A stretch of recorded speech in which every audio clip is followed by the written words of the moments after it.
6C Podcast, we talk about us. Diskusi ringan dan segar, tema hidup yang terasa hangat, narasumber bersahabat. Mari kita bersama dan nikmati kisahmu, kisahku terangkum di 6C Podcast. Stay tuned on 6C Podcast.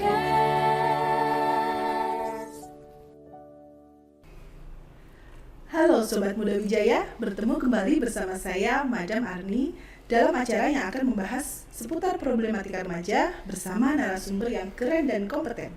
Ya, voila, 6C Podcast, we talk about us.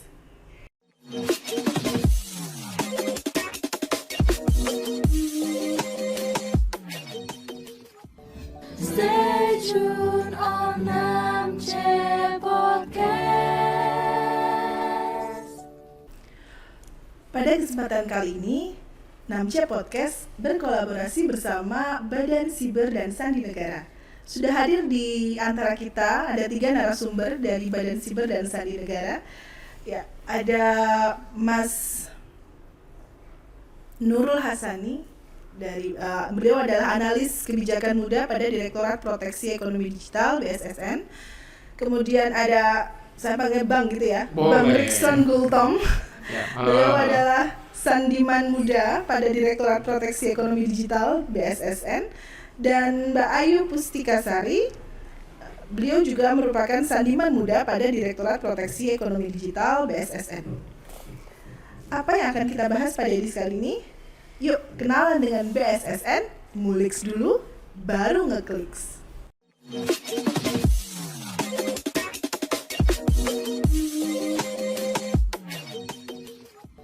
Stay tuned on 6C Podcast.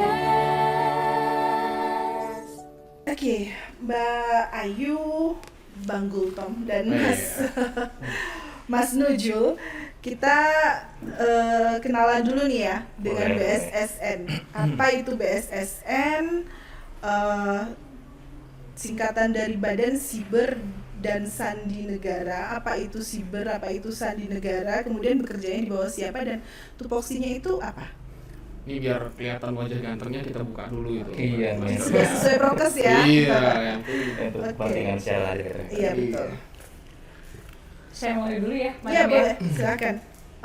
Badan Siber dan Sandi Negara dalam hal ini merupakan lembaga pemerintahan yang bertanggung jawab di bawah Presiden.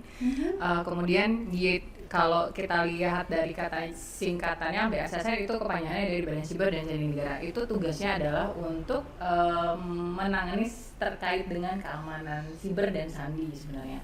Keamanan siber seperti kita ketahui, ketika kita berada di internet itu bisa kita katakan kita sedang berada di ruang siber dengan segala ancaman bahayanya, seperti yang kalau kita di dunia nyata ini kan kita bisa lihat ya, tapi kalau yang sudah di internet banyak hal yang kita nggak bisa lihat dan kita harus tahu bagaimana cara mengamankannya, baik dari sisi manusia sampai dengan dari sisi pemerintahan dan semua yang sudah mulai menggunakan internet. Nah, kalau sandinya itu sendiri sebenarnya seperti kita mengamankan data, kita menyebutnya biasa dengan kriptografi atau enkripsi kalau tidak jauh dari itu terkait dengan sandi. Teman-teman bisa tambahin kalau terkait dengan BSSN seperti apa sih? Mas Nujul mungkin, Mas Nujul.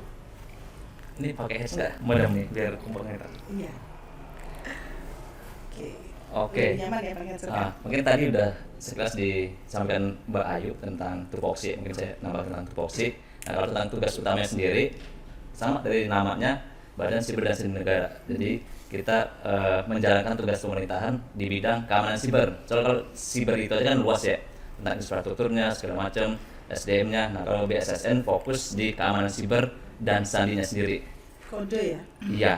Suka main kode gitu ya berarti ya? Kode-kode. Jangan dipancing kan. Oke, berarti kalau mungkin orang-orang taunya cyber gitu ya, cyber. Kalau ini cyber itu sama seperti cyber kalau bahasa Inggrisnya, sekarang bahasa Indonesia itu cyber gitu ya. Jadi bagaimana menggunakan ruang siber itu dengan aman, semacam itu. Oke. Tupoksinya ke seluruh warga negara atau ada segmen-segmen tertentunya, Mas, kalau kayak gitu? Nah, kalau tadi untuk mendukung tugas utamanya di bidang keamanan siber dan sandi, BSSN itu punya 8 fungsi kalau sesuai yang peraturan. Nah, untuk stakeholdernya semua, jadi mulai dari pemerintahan, terus juga dari BUMN, terus sampai ke masyarakat umum. Ini sampai ya kayak sekarang ini termasuk menjalankan fungsi BSS ini. Kita sekarang kerjasama dengan 6C, edukasi tentang keamanan siber. Jadi untuk stakeholder kita semua, karena kita juga digaji oleh rakyat, kita harus memberikan manfaat untuk rakyat. Saya luar biasa. Pilih saya. Nah, ini kan mas-masnya dan mbaknya dan Bang Gultom ini kan ASN gitu, PNS ya. Kalau kita teman-teman sobat muda Jarum di rumah semua ini kan pengen tahu kalau misal pengen gabung di BSSN itu kerja di sana itu bagaimana sih gitu. Jurusannya apa sih? Harus jurusan apa, prodi apa yang tepat untuk bisa masuk ke sana, dan cara seleksinya gimana dulu? Mbak dan Mas ini gimana dulu cara seleksinya? Mungkin bisa diceritakan supaya bisa jadi motivasi teman-teman di rumah. Bagus. Bang Gultom ya, kayak spesialis dia. Oh, spesialis. Motivasi adik-adik SMA. Oh gitu, oke. Baik, kalau program studi, jadi untuk bisa masuk di Badan Siber Sandi Negara sebenarnya ada dua jalur, ya, dua jalur yang biasa dilakukan. Pertama tes CPNS, artinya itu memang berlaku bagi di instansi pemerintah, adanya tes saringan masuk dari berbagai universitas, nanti ada formasi yang ditentukan gitu. Jurusan apa yang mau dibutuhkan, itu pertama.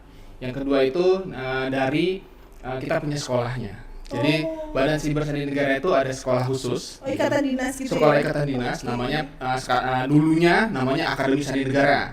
Lalu berubah menjadi Sekolah Tinggi Sandi Negara, kemudian sekarang menjadi Politeknik Cyber dan Sandi Negara. Politeknik SSN. Seperti itu. Nah, jadi mereka itulah ya dari Politeknik SSN itu yang akan mengisi formasi yang ada di Badan Siber Sandi Negara. Seperti itu. Lalu kalau dibilang pertanyaannya gini kan, speknya gimana? Jurusan apa sih yang bisa masuk ke situ gitu. Jadi Politeknik SSN sendiri sebenarnya punya syarat untuk masuk gitu. Persyaratannya itu pertama gitu. Jadi harus dari SMA jurusan IPA. Harus SMA IPA. Nah, lalu berkembangnya kebutuhan, berkembangnya teknologi, Politeknik SSN mempertimbangkan untuk bisa menerima dari SMK jurusan TI. Gitu. SMK TI. SMK TI itu juga kan ada banyak ya, ada perangkat lunak, terus SMK TI-nya juga. Jadi itu semua SMK TI yang berhubungan dengan komputer itu diterima untuk bisa masuk di Politeknik SSN. Seperti itu. Speknya seperti itu. Speknya. Dan biasanya kalau seleksi itu waktu-waktunya paham nggak? Waktunya kapan? Kalau di Politekniknya itu sendiri berarti porsi masuknya? Tuh, kalau di Politeknik SSN sebenarnya waktu masuknya itu disesuaikan dengan waktu kelulusan dari setiap SMA ya, masa. Cuman kami dalam kondisi seperti ini kami disarankan untuk kalau memang mau mengetahui lebih lanjut tentang masuk ke Politeknik SSN, bisa dilihat di website resminya Politeknik SSN. Karena waktunya itu ditentukan dari kerjasama dari BSSN dan BKN. Ya, jadi nanti di situ setiap calon dari SMA yang mau masuk ke Politeknik SSN, mereka harus coba dulu cari di BKN terkait masalah waktunya kapan ada pemilihan untuk bisa masuk ke sekolah kedinasan tersebut. Nah, waktunya itu biasanya mendekatin kelulusan SMA lah gitu. Seperti dari itu. Politeknik itu langsung ikatan dinas, semua yang lulus dari situ bisa bekerja di BSSN gitu ya. Betul. Nah, ini kami semua nih kebetulan ini adalah lulusan dari SSN. Dulu kami masih SSN. Walaupun wajah kami masih muda-muda kan ya, karena SSN berubah jadi Politek ya baru-baru ini berarti. Glowing juga ya. Ini masa studinya berapa tahun kalau di Politek SSN itu? Kalau kita semuanya 4 tahun. 4 tahun ya. Oke. Dah, kemudian tadi kan ketika saya memperkenalkan Mbak Ayu nih sebagai sandiman.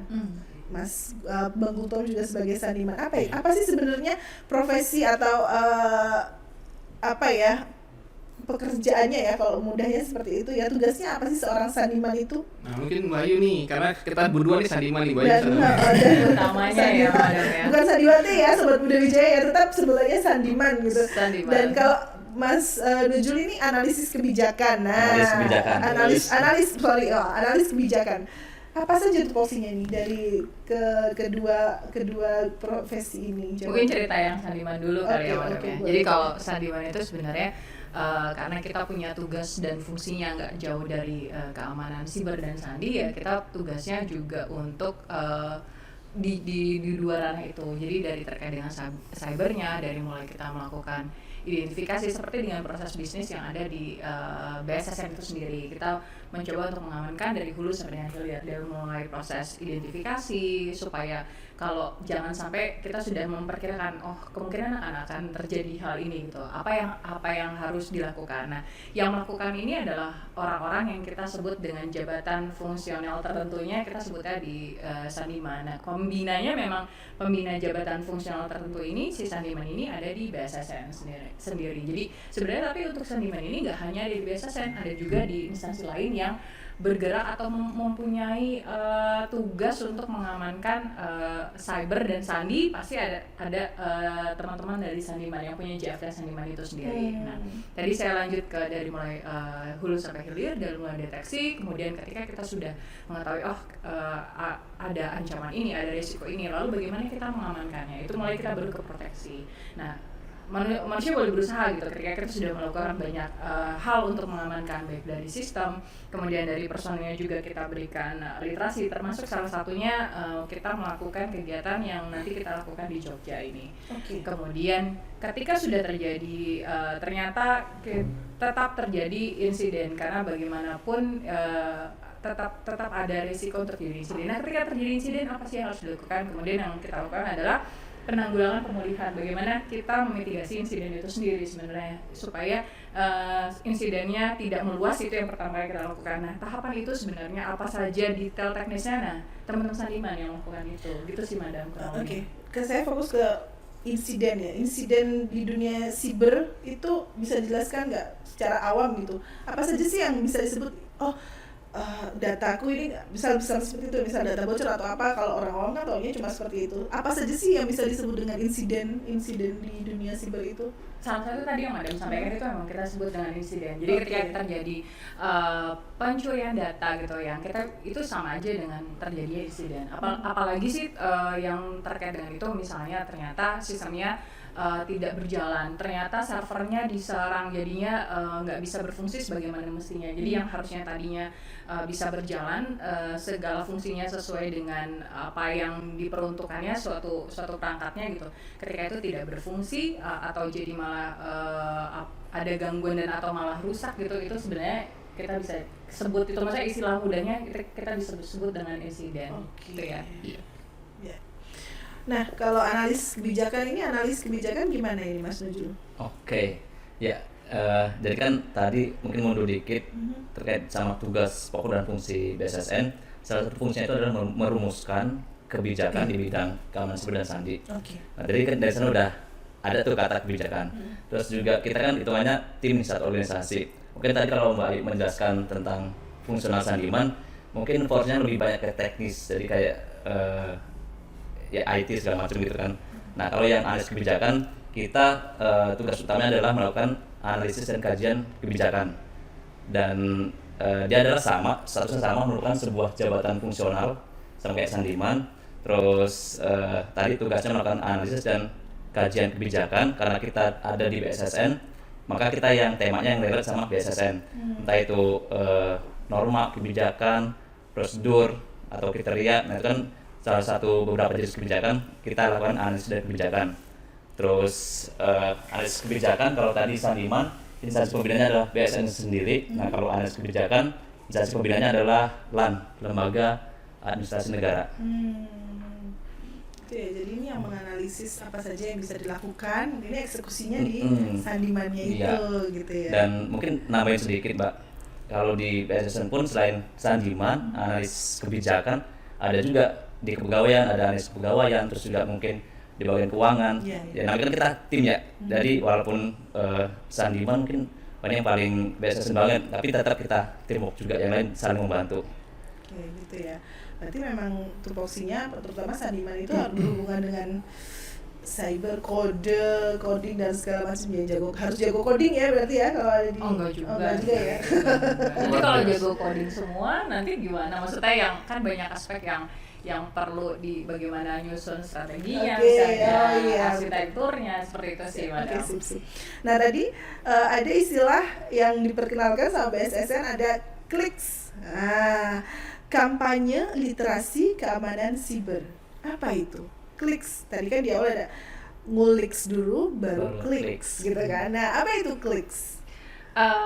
Mungkin saya cerita sedikit ya, nanti bisa ditemani sama Bang Rizwan. Jadi kalau kita tadi seperti yang Madam sampaikan, kliks itu kampanye literasi keamanan siber. Nah, kampanye literasi keamanan siber itu adalah suatu kegiatan besar, kita bilangnya program besar, yang mana tujuan kita adalah membentuk atau membangun budaya keamanan siber sebenarnya. Jadi sebenarnya seperti kayak kita biasanya kalau di sekolah, tentu aja kita kalau dari sekolah dini kan kita mulai mengajarin anak-anak untuk bagaimana kita budaya mengantri, contohnya bagaimana budaya membuang sampah pada tempatnya, itu sudah dididik dari mulai lingkungan sekolah dan lingkungan rumah. Nah, sebenarnya budaya keamanan siber atau jangankan keamanan siber, tapi budaya sadar tentang perlunya keamanan siber itu kan tidak ada pendidikannya nih di sekolah gitu loh.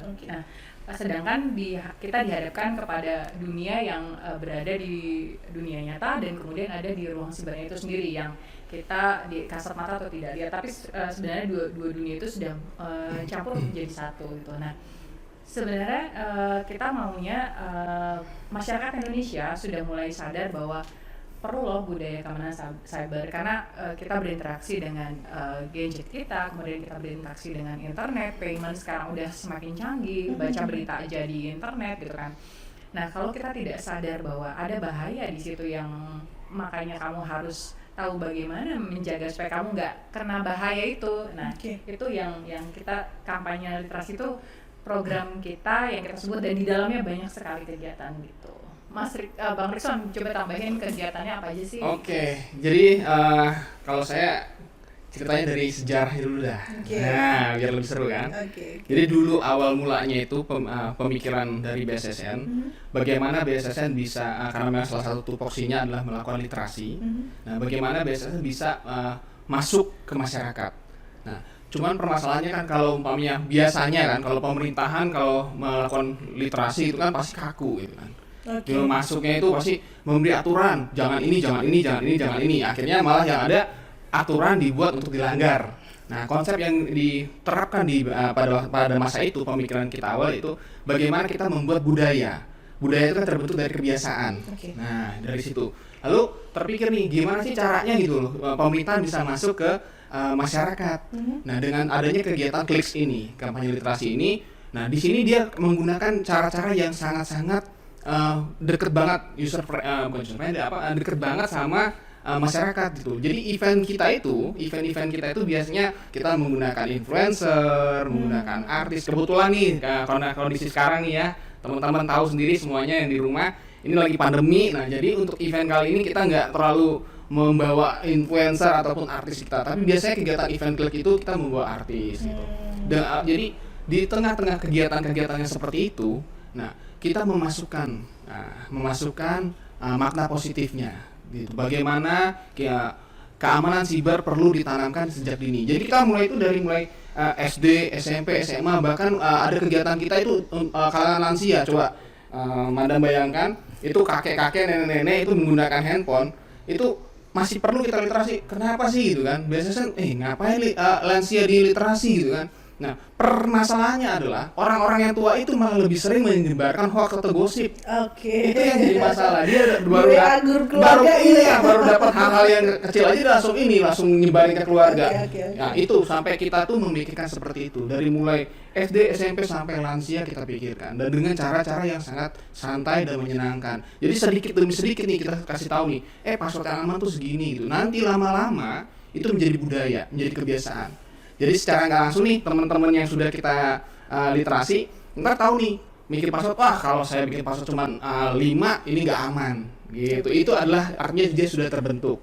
Nah, contoh sederhana lagi, password tuh nggak boleh kan, banyak nih anak-anak nih, apalagi anak-anak remaja gitu kan, sudah pacaran gitu kan, passwordnya kasih tahu ke teman atau ke pacarnya. Nah, itu hal-hal kayak gitu yang di literasi. Jadi yang harus jadi sadar mereka. disosialisasikan Iya, ya, seperti karena itu. sepanjang ini kan memang kesadaran untuk itu masih sangat kurang ya. Betul. Kayak misal nggak semua orang tahu bahwa password tanggal lahir itu sangat tidak aman. Nah, Tidak semua orang tahu seperti itu. dan yang jadi masalah kan orang pengen bikin password nih, password panjang, bagaimana tipsnya bikin password panjang tapi gampang diingat. Oke. Di kegiatan itu kita kasih tahu juga. Oh, sip, gitu. sip, Ini sip. cara bikin password nih supaya kamu bisa bikin password nih panjang tapi gampang diingat. Ini loh triknya, kita kasih juga di situ. Asik-asik ya kalau kayak gitu ya. Asik. Dan bagaimana kalau misal ini kalau misal dapat berita kayak gini, dilihat dulu sumbernya mana, ini hoax atau bukan. Betul. Gitu ya. Jadi orang-orang jadi udah terbiasa tuh dengan Iya. itu. Wah, ini gosip nih keluar nih.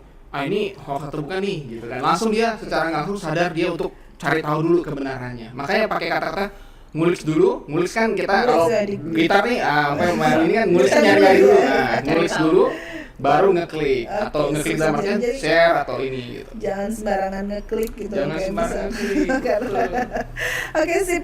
Ya ini udah mulai asik pembicaraan kita, tapi sepertinya kita akan break dulu ya Mas ya. Sebentar kita akan istirahat dulu beberapa menit. Nanti jangan kemana-mana, tetap di 6C Podcast We Talk About Us.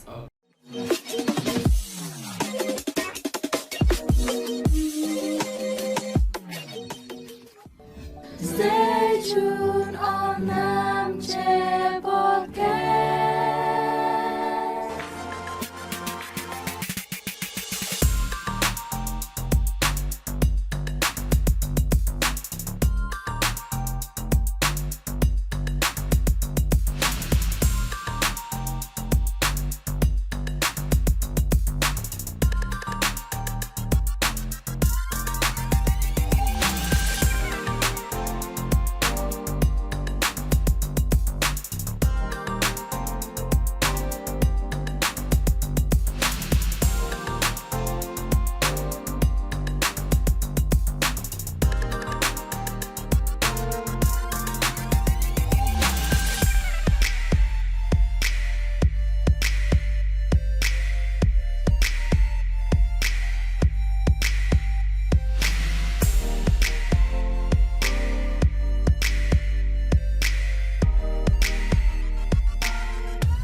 Oke, kembali lagi di 6C Podcast We Talk About Us. Kita lanjut lagi nih ya. Tadi kita udah sedikit sharing bahwa keamanan siber itu penting dan perlu dikampanyekan, perlu disosialisasikan kepada masyarakat Indonesia ke segala macam segmen ya, dari mulai anak-anak sampai lansia. Sebenarnya seurgent apa sih sampai kok harus disosialisasikan? Seurgent apa perihal keamanan siber ini, kok ngapain kok sampai disosialisasikan? Sebenarnya seberapa urgent dan kenapa sih kita harus aware sama isu ini gitu? Fenomena kejahatan sibernya apa? Bagaimana keadaannya sekarang di Indonesia? Monggo. Ya. Ya mungkin dari kita cerita dari terkait dengan urgennya dulu ya, Madam ya. Karena kalau kita sadari ngomongin keamanan siber nggak usah jauh-jauh, kita ngomongin ke pemerintahan atau sektor infrastruktur kritik nasional yang pegang data luar biasa hebat. Tapi kita datang dulu, kita coba lihat dulu dari sisi manusianya. Yang megang kan sebenarnya di balik sistem, di balik segala peralatan yang hebat itu ada manusia di baliknya gitu. Nah, seberapa urgent itu karena rantai terlemah untuk keamanan itu ada di manusia. Oke. Jadi kalau misalkan udah kita bikin sistem canggih, aplikasi canggih, kalau yang mengoperasikan itu nggak sadar bahwa passwordnya tuh jangan harus memenuhi kaidah password yang baik dan benar. Kemudian kalau misalkan meninggalkan laptop atau komputer yang di dalamnya ada data penting atau ada hal-hal yang perlu diamankan atau hanya untuk orang-orang tertentu yang tahu, lockout ya gitu, atau ditutup dulu laptopnya. Itu hal sebenarnya datang dari manusianya. Makanya kita merasa bahwa keamanan cyber itu urgent diketahui oleh seluruh masyarakat Indonesia gitu, karena rantai terlemah itu ada di manusianya. Tetap manusianya yang tetap kita perlu literasi, tahu bahayanya, kemudian dia bisa menjaga dirinya di ruang cyber. Ketika dia bisa menjaga dirinya, dia tentu saja bisa menjaga orang lain ataupun sistem ataupun aplikasi yang dimana dia menjadi administrator. Yang gitu sih sebenarnya kalau keamanan siber. Kalau sejauh mana mungkin Bang Nujul bisa ceritain. Iya, yang tadi tentang mengapa kita penting untuk aware terhadap keamanan siber ini. Karena balik lagi, keamanan siber itu tentang kebocoran data yang kena bisa semua orang. Misalkan data kita di sebuah platform marketing online gitu, nah kalau udah bocor semua kena. Jadi yang bisa terdampak semuanya kena. Oleh karena itu kita harus aware, kita harus tahu minimal tentang gimana sih cara mengamankan data kita, gimana tadi mengamankan device kita. Nah dengan tahu tadi, kemudian kita akan mulai nyadar ke budaya kita, keseharian kita. Sesimpel WhatsApp lah, kita WhatsApp bagian komunikasi juga di online. Kita harus menerapkan 2 faktor keamanan, 2 factor authentication. Nah itu kayaknya masih banyak lah yang belum terlalu memperhatikan hal itu, termasuk yang dari golongan dewasa atau bapak-bapak ibu-ibu. Nah itu juga bagian yang kita kampanyekan.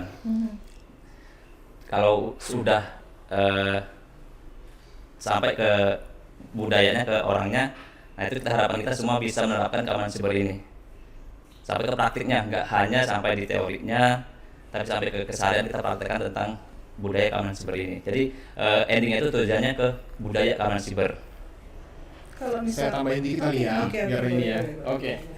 Jadi kalau dibilang seberapa urgent, jawabannya sangat urgent. Kenapa? Karena seperti kita ketahui ya, Indonesia itu pengguna internet, termasuk pengguna internet terbesar di dunia, gitu. Terus yang masalahnya adalah di Indonesia itu penggunaan internet itu juga bukan cuma pengguna terbanyak, tapi waktu paling banyak yang menggunakan internet dan bermedia sosial. Gitu ya. Seperti itu. Jadi kalau berdasarkan datanya gitu kan, kebocoran yang terjadi di Indonesia itu sendiri itu perhitungan 60 detik itu sampai jutaan jenis kasus kejahatan siber terjadi dalam hitungan detik, 60 detik dalam 1 menit gitu. Nah sedangkan kalau kita melihat kerugiannya gitu, bukan kerugian ini ya, kerugian yang terjadi masyarakat pengaduan itu jenis kerugiannya itu sebanyak hampir 1 sampai 2 miliar US dollar untuk setiap transaksi internet yang terjadi gitu. Nah jadi contoh yang sederhana aja deh, seberapa urgent lagi, waktu kasus Facebook gitu, itu kan hebohnya kemana-mana gitu. Nah jadi setiap data transaksi yang terjadi di media sosial yang dilakukan di masyarakat Indonesia, khususnya kita ngomong Indonesia, itu urgent untuk dilindungi. Apalagi terkait masalah data pribadi, terkait masalah sifat kita, terkait nanti menjelang pemilu lebih urgent lagi. Sifat seseorang itu akan wilayah mana memilih apa segala macam itu menjadi sesuatu yang perlu banget untuk dilindungi gitu. Jadi pentingnya untuk melindungi data, pentingnya untuk melakukan perlindungan cyber itu sangat urgent, apalagi melihat kebiasaan masyarakat Indonesia yang terlalu mudah menyebarkan informasi. Terlalu baik ya. Terlalu open ya. Terlalu baik ya. Kalau misalnya ada ramah, kalau misalnya ada yang mikir, aku kan bukan artis, aku kan Orang biasa. cuma orang biasa gitu, rumahan rengginang gitu. Aku hanya Kayak sebuah gitu ya. rempah. Bubar. Nah jadi kok ngapain sih? Nggak usah lah, dataku juga nggak penting-penting amat gitu. Itu kalau ada semacam itu gimana Mas? Itu ngeri banget ya dengarnya ya. Waduh, aku hanya Pak. Tapi jangan salah loh. Aku bukan siapa-siapa, ngapain Nah. apa gitu. Tapi kan mungkin ini ya Diperlukan nggak sih keamanan siber gitu? Nah, coba nih Mas Nujul coba. Ya nyambung yang Bang Lison bilang. Sekarang pertanyaannya, ada nggak sih yang sekarang belum punya smartphone? Oke. Ya mulai dari anak kuliah kan mungkin sampai anak SMA pun kayaknya udah punya. Nah, SD juga ada. Iya, udah anak SD pun udah terhubung sama internet lah. Sekarang Bahasanya apalagi gitu. pandemi pasti Iya, punya iya. semua ya. Nah, Belajar jadi kan daring. kalau udah nyambung ke internet, resiko kita menjadi korban itu pasti ada. Baik lagi kenapa tadi urgent banget? Ya karena kita berpeluang menjadi korban kalau kita nggak aware kan. Oke. Kalau kita udah terhubung sama internet, ya kita menjadi korban itu peluangnya sangat besar. Jadi termasuk kayak misal anak kecenderungan mereka hobinya apa, terus memposting apa, semacam itu juga ya? Iya, mungkin ya? jadi sebenarnya gini, setiap apapun transaksi yang kita lakukan di dunia maya atau di internet itu bicara mengenai uang, gitu. Contoh sederhana aja, kalau umpamanya nih, saya mau posting hal-hal, contohnya, saya sering jalan-jalan. Nah, maka menurut Madam sendiri nih, kira-kira itu akan memberi nilai uang nggak buat para travel agency? Oke. Nah, itu masalah saya jalan-jalan, food, makanan. Nah, saya membeli ini. Kira-kira itu bisa menjadi nilai uang nggak? Nah, jadi benar-benar semua, walaupun saya hanya rempahan kecil gitu kan, tapi apa yang saya sebarkan itu sangat bermanfaat. Karena apa? Ada sekarang namanya big data. Jadi semua data itu disimpan. Dari situlah nanti kita bisa memprofiling seseorang. Kita bisa melihat kebutuhan dari sebuah daerah. Daerah itu lebih dicari orang, travelnya apa. Baru tuh ntar orang-orang jadi fokus, ngadain umpamanya perusahaan apa di daerah itu, mobil kah, travel kah, penyewaan peralatan dan lain-lain gitu, Mbak. Oh iya. Ada nambahin sedikit Oke, yang oke. hal yang dekat sekali gitu. Kalau misalkan anak-anak SD misalnya udah mainan handphone, anak SMP pakai medsos dong. Gitu. Iya. Pakai medsos, di medsos itu jangan salah, itu data pribadi semua. Mereka bilang, lagi jalan-jalan nih ke Bandung gitu misalkan sama keluarga. Di posting, locationnya di posting. Kemudian dari situ itu kan ada data atau informasi, kita jangan kalau hanya data itu kan kemudian diolah menjadi suatu informasi yang berharga. Nah, informasi itu kan dipergunakan oleh pihak lain yang melihat rumahnya kosong dong gitu. Oke. Rumahnya kosong. Terus jadinya kemudian mengundang untuk berarti kita bisa melakukan atau memberikan kesempatan orang lain untuk mengetahui rumah kosong dan ada tindakan kejahatan lainnya.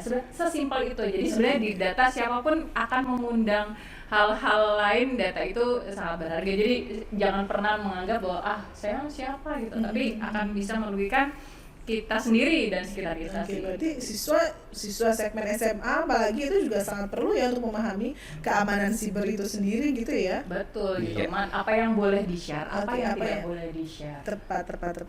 Kemudian sejauh ini peran dari BSSN sendiri terhadap keamanan siber itu sampai sejauh mana perannya? Jadi kalau terkait peran BSSN seperti tadi sebenarnya dari cerita dari awal sebenarnya sudah mulai kegambar ya. Jadi BSSN tuh sejak jadinya Badan Siber sendiri, dulunya Lemsanek gitu. Nah, waktu Lemsanek itu lembaga sandi negara itu kan kita fokusnya pemerintah. Lalu ketika kita ditambahkan amanat baru yaitu cyber, gitu, pengamanan cyber, kita jadi Badan Siber Sandi Negara. Itu BSSN punya peran lebih penting yaitu dalam hal lebih banyak ya, bukan lebih besar, yaitu dalam hal mengamankan masyarakat umum. Nah, melihat dari kebanyakan aduan masyarakat, kebocoran yang terjadi gitu. Nah, jadi sini BSSN punya peran penting banget untuk menjaga itu semua gitu. Pentingnya apa? Yang paling penting sebenarnya sebelum hal itu kejadian, yaitu kita melakukan pencegahan. Nah, Ya kampanye ini ya yang sedang kita lakukan itu dengan cara ini, melakukan edukasi, literasi, terus melakukan kampanye. Banyak sebenarnya kegiatan-kegiatan dari BSSN. Kalau umpamanya digambarkan sini bisa berapa panjangan dari. Tapi saya bilang cukup saya sampaikan yaitu dari mulai masyarakat umum, dari mulai SD sampai kaum orang tua, pemerintahan, dan termasuk pemerintah tuh ya BUMN, termasuk pemerintahan pusat di semua, daerah, baik swasta juga kita semua BSSN ikut ambil andil di situ, seperti mengamankan itu semua. yang sudah dilakukan selain misal kayak gini kan kita ke SMA kemana lagi Mas? Nah ini Mas dulu cerita ini yang baru-baru ini dulu nih. Iya, Ayo. sudah pernah kemana aja melakukan kampanye literasi ini dan sasarannya mana aja, dari segmen mana saja yang pernah dilakukan sama BSSN? Ya, kalau misal dari kita kan yang lebih ke edukasinya, terbaru kemarin sebelum kesini kita ke Bandung, itu kita ke komunitas, Madam, ke komunitas Penulis ya, penulis. penulis. Karena kita juga mempertimbangkan kita memilih komunitas penulis, harapan kita bisa menyebarluaskan konten tentang literasi itu sendiri. Kan mereka menulis pasti sangat dekat dengan pembaca gitu kan, bisa menyebarluaskan. Terus juga sebenarnya kita sudah cukup banyak yang diagendakan. Kita sampai ke sekolah dasar juga ada. Tapi karena terhalang pandemi dan kita menyesuaikan ini, kita lebih diperbanyak di digital juga. Kita punya website juga, itu di sana ada materi-materi edukasi. Terus kita juga Instagram, sosmed, terus sampai ke YouTube juga kita coba intinya sedekat mungkin dengan masyarakat. Apalagi kalau udah ngomongin internet kan udah nggak ada batas juga kan. Kalau kita bikin konten di internet, di YouTube, kapanpun bisa disaksikan ulang, ditonton ulang. Nah, tapi juga selain yang dari kami kan punya unit lain juga, Mbak. Jadi ada kayak yang pemasangan sensor, itu kan lebih teknis. Nah, itu ada juga. Jadi manusianya paling penting. Mau alat secanggih apapun, kalau istilahnya orangnya nggak aware, termasuk juga pimpinan-pimpinan, kalau mereka nggak aware kan mereka nggak akan mendukung untuk pengadaan peralatan mendukung keamanan siber, mereka nggak akan mendukung kayak gitu sih. Jadi intinya udah banyak sih kalau mau dirincikan ya, kata Bang Dison, programnya udah banyak banget juga. Sudah berjalan berapa tahun sih nggak klik sini? Kalau ini saya tambahin ya Mas Dudul ya. Kalau masalah kegiatan Kliks nih Mbak, dari 2018 Kliks itu lahirnya di 2018 gitu. Jadi kalau dibilang jalannya sudah kemana, sebenarnya target dari Kliks adalah seluruh Indonesia. Jadi teman-teman yang daerah lain yang belum dikunjungin, sebentar lagi kita akan kunjungin gitu. Karena kondisi pandemi kita nggak bisa kunjungin ke situ gitu. Jadi nggak usah penasaran, tenang aja. Nah jadi gini Mbak, dulu tuh di 2018 kita sudah wilayah target kita adalah Pulau Jawa gitu. Di daerah wilayah Pulau Jawa, terus ke Pulau Sumatera, ke Kalimantan. Tapi yang baru terlaksana itu ya sementara ini baru Pulau Jawa dan Pulau Sumatera gitu. Dan Bali ya, ada Pulau Bali, terus Lombok ya Mbak ya, kita ada Pulau Lombok. Nah itu jadi target kita adalah seluruh wilayah Indonesia. Nah sementara dari 2018 sampai 2021 ini kita baru Pulau Sumatera, Pulau Jawa dan Bali dan Lombok seperti itu. Oke, nah sekarang kita masuk ke acara yang besok termasuk di kampanye ini ya, acara Kodi gitu ya. Kodi itu apa sih Kodi itu? Kodi itu apa? Kodi goes to school. Kodi itu siapa? Apa? Dan kenapa dia kok goes to school gitu? Besok ini, jadi Sobat Muda Wijaya jangan lupa besok kita akan mengadakan acara CGTS atau Kodi goes to school. Ini merupakan program dari BSSN yang salah satunya juga sebuah bentuk kampanye atas keamanan siber ya. Ini coba bisa diceritakan besok acaranya bakal seperti apa saja yang akan kita bahas dan bakal seseru apa? Monggo silahkan. Dari Bayu mungkin. Bayu Atau ya. Tadi kayaknya saya Mas penanggung jawab gitu. Jadi didelegasikan iya. ya. kita pengen dengar suara wanita dulu lah ya. ladies first ya. Jadi Kodi itu maskotnya kita sebenarnya. Oke, maskot ya. Maskot kita. Jadi kita berharap nantinya semua orang atau teman-teman yang kita edukasi itu menjadi cybernaut sejati, orang yang paham atau bisa mengamankan dirinya, melindungi dirinya di ruang cyber seperti Kodi gitu. Jadi makanya kita bawa Kodi nih gitu sebagai maskot. Nah harapannya dengan kegiatan besok, nanti kegiatannya dijelasin sama Bang Nujul. Harapannya besok sebenarnya nggak sampai di teman-teman aja, tapi teman-teman itu jadi Kodi selanjutnya. Maksudnya jadi perpanjangan tangannya Kodi untuk kemudian cerita sama teman sebelahnya, cerita sama orang yang ditemuinya, teman-teman di sekitarnya bahwa apa ilmu yang didapat. Sekedar kamu jangan suka ngebagiin password kamu ke orang lain ya, atau kamu tuh kalau misalnya di ruang media sosial gak boleh bagiin data location ya boleh, tapi mendingan jangan late post aja misalnya seperti itu. Jadi hal-hal kita maunya sih sebenarnya memberitahu yang esensinya aja gitu, karena kalau kita jelasin teknis itu ntar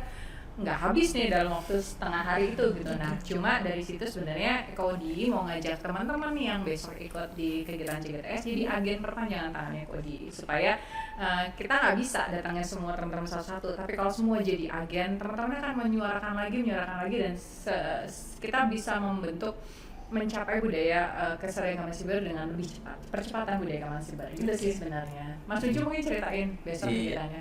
Boleh, siap. Jadi kan besok kita bekerja sama nih secara eksklusif dengan SMA 6 Yogyakarta, atau yang lebih keren disebut 6C. Sebelumnya kita udah di Palembang di bulan Maret. Dan kegiatannya sejenis juga. Di SMA juga. SMA 3. SMA Negeri 3 Palembang, waktu di Palembang. Jadi balik lagi, sebenarnya kita pengen langsung tatap muka ngasih edukasi ke teman-teman adik-adik SMA. Karena gimana canggihnya teknologi, kita bisa ketemu Zoom tetap akan beda, benar nggak, Iya, Madam? beda rasa benar-benar. Kayak ada ruang yang gila gitu. Iya benar, gregetnya Auranya beda ya, auranya. gregetnya tetap Ah. beda lah. Dan itu kita pengen menyasar SMA karena kita pikir SMA itu kayak masa-masa pencarian jati diri sebelum masuk ke kuliah, dan teman-teman yang SMA kan langsung di grup keluarga juga. Harapan kita bisa jadi pembeda lah. Iya. Saat ada berita hoax, saat dia udah dapat materi, dia dengan berani mulai, Pak itu beritanya nggak benar, tapi tertentu dengan cara yang sopan. Oh iya.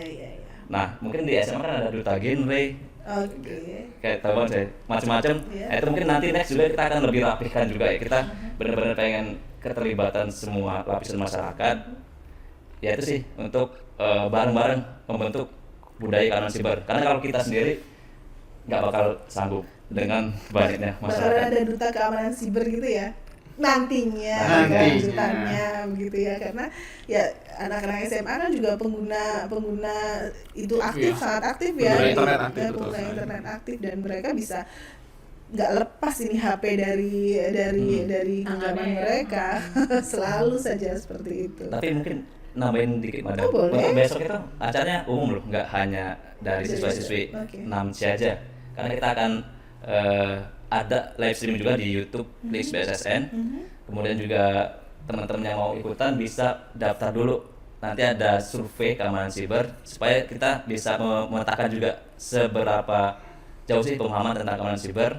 Terus juga itu dia jadi prasyarat untuk mendapatkan e-sertifikat Oke. bagi peserta. Jadi besok tanggal 19 Juni 2021 bakal ada acara CGTS itu ya, Iya. Cody Goes to School, yang tidak hanya diperuntukkan untuk anak-anak SMA 6 Yogyakarta, tapi juga untuk siswa lain atau masyarakat umum. Melalui media sosial. Melalui media sosial, jangan lupa nanti ada tautannya yang bisa diklik untuk mendaftar dan mengisi survei terlebih dahulu begitu ya Iya, Mas ya, nanti benar. untuk mendapatkan e-sertifikat kalau sudah mengikuti kegiatan tersebut. Begitu? Iya. Oke, ada yang ingin disampaikan lagi mungkin dari Bang Rikson, Mbak Ayu, Bang Nujul, monggo dipersilakan. Dari ladies first. Urutan-urutan. Ladies first. Jangan dibilang urutan Urutan umur boleh lah. Kalau urutan umur saya lebih tersinggung. Oke. Jadi gini, kalau ngomongin tentang keamanan siber, tadi kita udah cerita banyak ya. Nah sebenarnya untuk menuju ke keamanan siber itu kita nggak bisa lepas juga dari literasi digital gitu. Dengan kecanggihan teknologi, perangkatnya juga, internetnya super cepat. Nah kalau kita tidak bisa mengimbangi itu, kita jadi seperti ada orang desa yang masuk mall misalkan di gitu, ini kok kalau canggih kita nggak tahu harus gimana gitu. Nah kita harus membekali diri kita dengan meliterasi diri kita dengan baik. Contohnya kalau misalkan teman-teman di SMA 6 tahu gitu, pernah baca terkait dengan survei yang dilakukan oleh Microsoft. Microsoft pernah mensurvei bahwa Indonesia itu, netizen Indonesia, warganet Indonesia itu berada di urutan terakhir di Asia Pasifik yang terkait dengan Nggak netizen sopan. terburuk, paling tidak sopan Iya, di paling tidak Asia sopan. Pasifik, Nah, gitu justru kan. ranking 1 tapi paling tidak sopan gitu ya. Iya. Oke, akhirnya Instagramnya diserang juga sih Microsoft Dan itu. itu dengan seperti itu dibuktikan kan? Dan dibuktikan itu juga. dibuktikan dengan tersendiri. Serangan netizen Indonesia yang Betul luar biasa sekali. itu ya, Nah. telah memakan beberapa korban.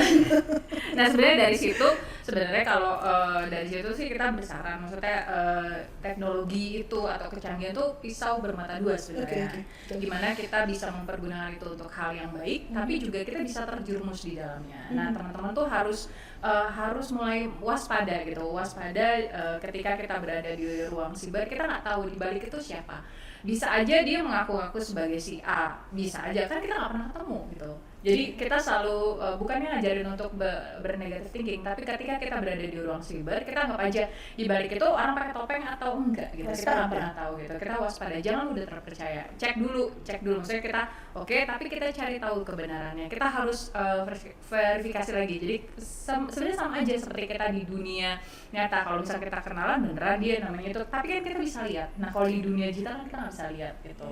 Contoh lagi misalkan ketika teman-teman menginstal aplikasi gitu kan, itu sebenarnya sama aja kalau kita menandatangani suatu kontrak, kita baca dulu, jangan sampai ada yang tulisan kecil nanti merugikan kita. Nah sebenarnya di dalam situ juga ada misalnya install suatu aplikasi, ternyata dia harus mengakses alamat email gitu. Dia ngapain gitu kan, aplikasinya nggak nyambung sama alamat email itu sebenarnya. Jadi teman-teman jangan malas untuk meliterasi dirinya sendiri dengan membaca. Membaca itu tetap kayak syarat dan ketentuan apa yang diinstal, terus membaca, cari tahu misalnya suatu berita, jangan ini bener nggak ya beritanya, jangan langsung di-share kemana-mana. Kalau dapat email klik tautan ini, Anda harus mengganti password. Lihat dulu pengirimnya, memang kadang-kadang bilangnya si bank A, tapi kalau kita lihat detailnya, kita klik lagi, itu bukan dari bank itu, bukan alamat email secara resmi gitu. Jadi teman-teman jangan males menambahkan ekstra waktu untuk melindungi diri dan orang lain di sekitarnya sih. Kalau kita sih pesannya seperti itu sih. Tapi untuk detailnya besok datang. Oke, sip. Jangan lupa ya.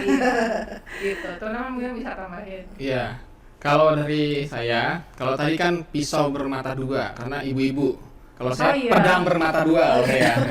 Kalau ibu kan urusan dapur jadi pisau bermata dua. Saya dari mic nih, saya nyiapin ntar apa ya. Ya, itu dia lain, jangan pisau. Analoginya tetap beda ya, ada pisau, ada pedang.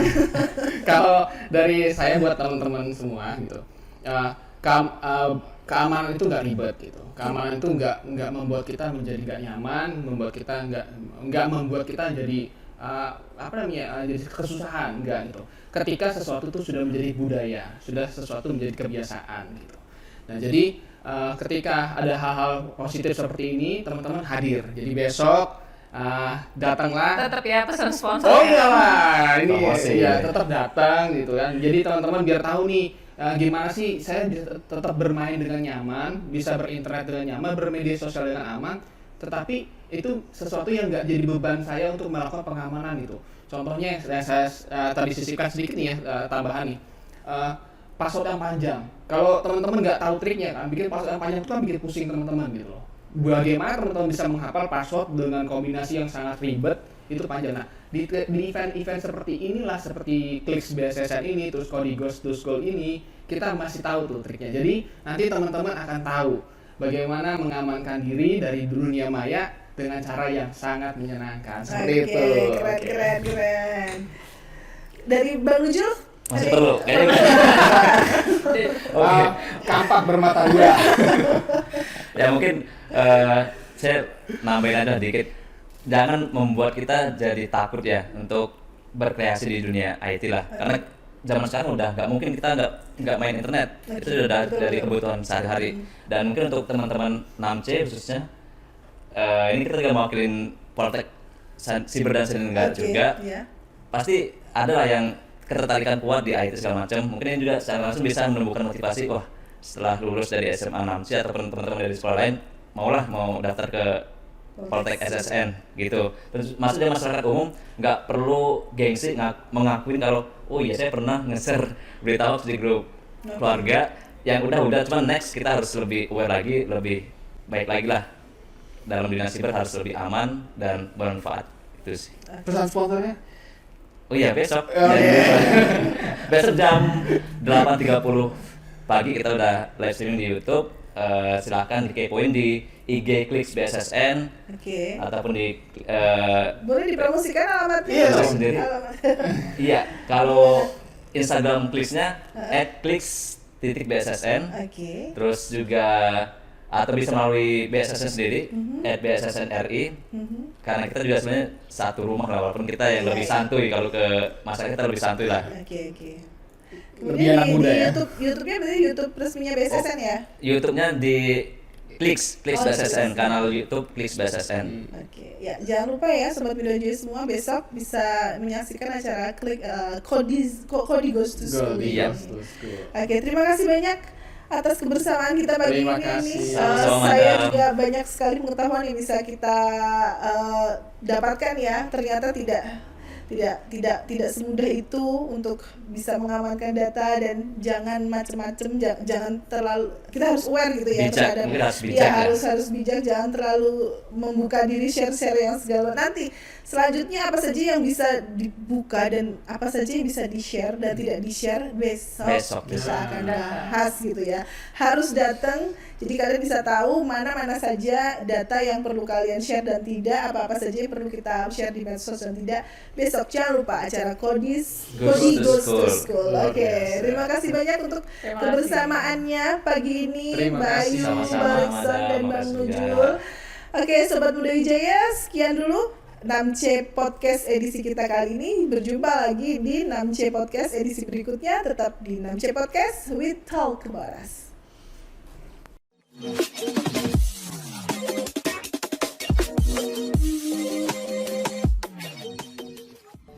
Stay tuned on Namche